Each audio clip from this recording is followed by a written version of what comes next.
ఊరి పులిమేరలు దాటెళ్ళి నా గంజాయి తోట మీదే కంప్లైంట్ ఇచ్చే ధైర్యం ఎక్కడొచ్చిందిరా నీకు? అయ్యా ఫోన్. Hello hello Bhupathi. ఏంట్రా గౌరీ చెప్పు. మన గంజాయి తోట మీద ఎవడో కంప్లైంట్ ఇచ్చాడట. కంప్లైంట్ ఇచ్చినోడిది మీ ఊరేనట. వాడి సంగతి నువ్వు చూసుకో. ఇక్కడ కంప్లైంట్ సంగతి మన ఎంపీ చూసుకుంటాడు. ఆడి పని మీద ఉన్నా ఇది చూసుకుని నేనే నీకు ఫోన్ చేస్తాను. ధైర్యం కాదండి బాబు.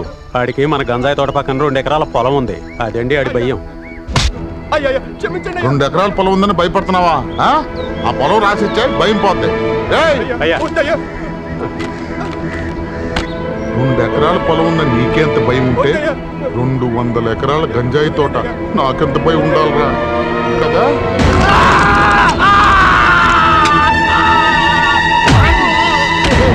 నా కుటుంబం దగ్గర నాశనం అయిపోతావరా. నువ్వు బాగుపడవరా, నువ్వు సుఖపడవరా. రే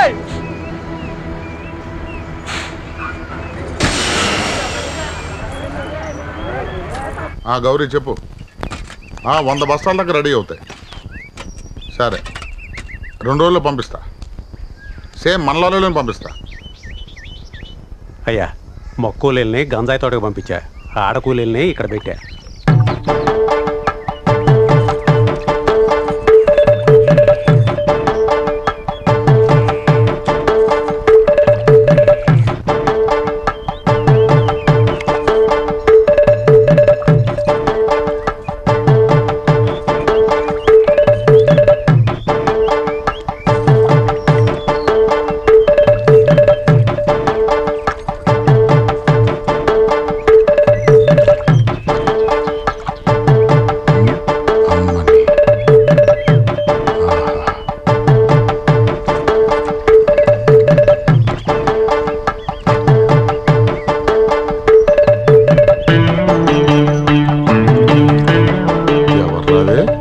కూలీలతో వచ్చిన కొత్త కూలీ అండి.